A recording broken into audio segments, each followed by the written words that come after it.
Welcome to Scott on Security. I'm Scott Beck, co-star of the Amazon Prime documentary Cybercrime, two-time best-selling author, and CEO of Beck Tech, a cybersecurity and IT support firm in Canada. Thanks for joining me again today. This week we've been talking about, I've been doing most of the talking, has been about ransomware. And today we're going to wrap up the week by talking about how you can protect yourself against it and give yourself a shot to be able to survive a ransomware attack. It's pretty straightforward. You may be thinking, oh man, this is going to be daunting.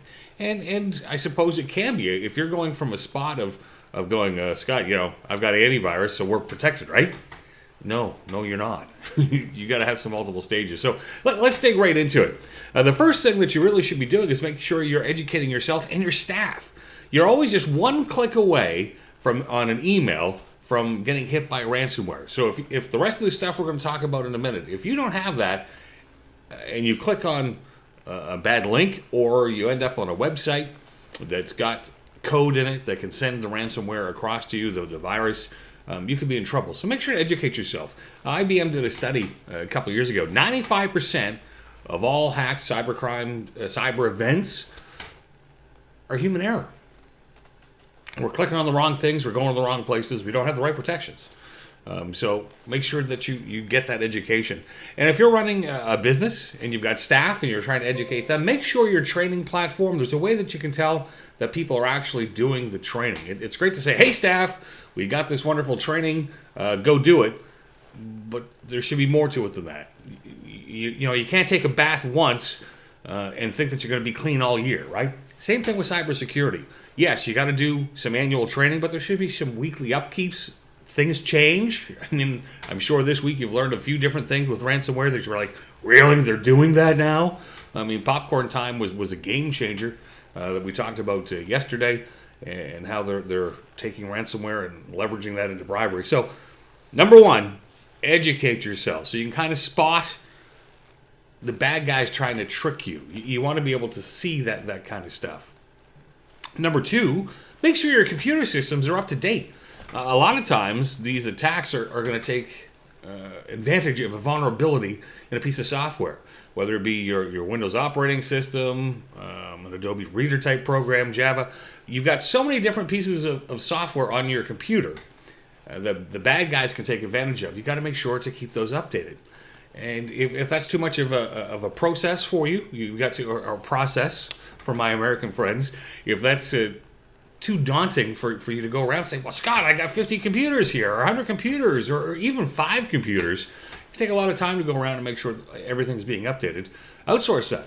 If you don't have your own in-house IT guy, or if your in-house IT folks don't have a tool that can help automate that, reach outside and choose a vendor that you can trust and vet them, and have them do that for you.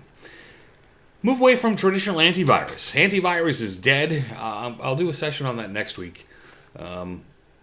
Antivirus is based on having to know about the threat to protect you against the threat.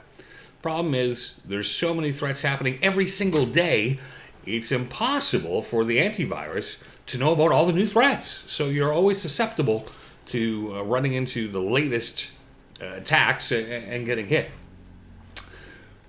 Breach detection software, and behind that, you've got to make sure that if something gets by your perimeter defenses, that you've got something that's going to go, hey, where'd that new program come from, and what is it doing? You got to try to shorten down that window of when bad things can happen with a breach or with the antivirus. And firewall. We talk about firewalls, or people will talk about firewalls. The old firewalls of the 90s and the 2000s don't cut it anymore. They basically just door open, door closed. But they didn't really check for ID when something showed up at the firewall. Well, today's, of course, in my world, we come up with all these wonderful terms as a universal threat management system. So it not only has open doors and closed doors, so stuff can come through, it will check for ID. So as I like to give an example, if something shows up on port 25, which happens to be for email, the UTM, or Universal Threat Management System, will take a look at it and go, hey, you're trying to come in door number 25. Is this traffic formatted like an email? Yes, it is. Come on in. No, it's not. Stop. So that's the job of the Universal Threat Management System. And the number one thing that you can do to protect yourself against ransomware so that you're not held hostage, have a good, and I mean good, backup system. It's the only way that you can get all your files back should you be hit and not have to worry about paying those ransoms of hundreds of dollars, thousands of dollars, hundreds of thousands of dollars, and avoid being down for days and days and days and days. Now, I'll do a deeper dive into what is a good backup. What I will do really quick here, saying that you've got backups happening and not checking them is like not having backups. The time to check your backup is not during the fire. You never run a fire drill during the fire. So you got to make sure that you're checking your backups to make sure that you could recover in a bad event. You got to make sure that you are actually backing up all the stuff that is key to you. If that's at home, maybe those photos with your grandparents that are irreplaceable now, you want to make sure that those are protected. If you're a business, anything that you need to run your business, your client data, your accounting, whatever that looks like that you need for your company to work, you've got to make sure it's getting backed up. I happen to prefer imaging backup over just file and folders. What's the difference? In case something bad happens, files and folders can take a little longer to get them back. Imaging is faster, but I digress. I'll get into that in another session when we talk more specific about backup. So, from a highlight, train yourself, train your people, be able to spot a threat. Don't click on those links before you take a look and see where it's going to. Make sure, I'm going to do this a little bit out of order. Universal Threat Management System. If you're a company that's got multiple employees, you get away from a firewall and get that Universal Threat Management System so it's checking the ID of data as it's coming into your office.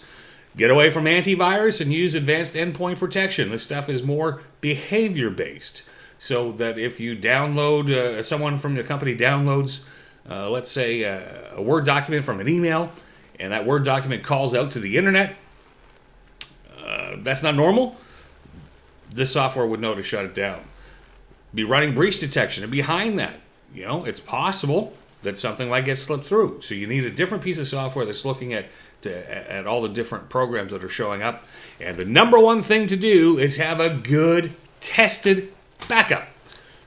If you got that stuff in place, you can survive, or you're significantly increasing your chances of surviving a ransomware attack. And wouldn't it be nice to be able to say to the bad guys, should you get hit, we got it. We can get it back up and running. I think that's probably the best peace of mind that you can have when it comes to the topic of ransomware. Well, thanks a lot for joining me on the journey this week, discussing this in particular, or this particular subject, because it's hot and it's really hurting a lot of businesses. And as we keep seeing those prices of ransom going up, becomes even more important. By the time you factor in what you got to pay to get your files back, if you get them back, and the cost of the downtime, it's just mind-boggling. And I'm aware of companies that are just gone. They're simply gone. They get hit by ransomware, and they're done. I know of a company in Colorado.